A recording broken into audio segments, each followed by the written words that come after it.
Selected Short Writings by C. A. Coates.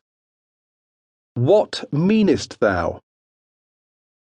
It has been estimated that over 75% of the inhabitants of this country have no concern about the salvation of their souls.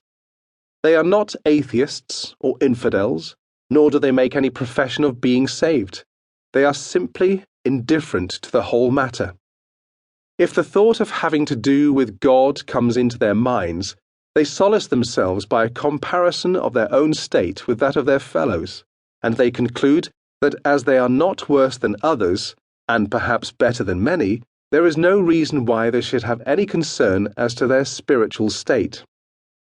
Any occasional alarm is speedily stilled by the thought that God is merciful, a sentiment which in the mind of an indifferent sinner means that he likes to think of God as one whose judgment of sin is not much more severe than his own.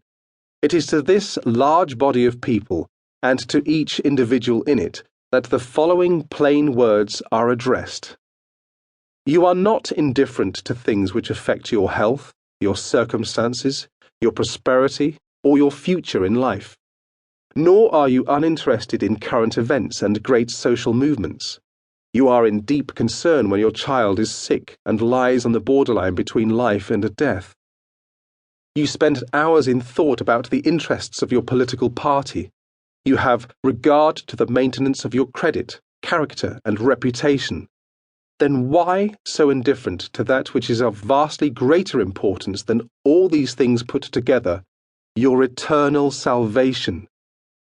A friendly voice asks you the question which stands at the head of this paper, a question which once rang on the startled ear of Jonah. What meanest thou, O sleeper? You would be the first to condemn the folly of indifference if you saw it displayed when good opportunities presented themselves for pecuniary gain, mental improvement, or social elevation. Yet eternal gain is within your reach, and the greatest possible elevation is offered to you without awakening in your heart the least desire to secure it for yourself. What should we say of a sick man who took no interest in what is known to be an unfailing remedy for his disease, of a culprit sentenced to death who was heedless when tidings of a royal pardon were brought to his cell, of a drowning man who would not regard the lifeline which he sees within his reach? You would say of such persons that they were bereft of their senses. Then what must we think of a sinful creature who has no care or anxiety about his soul,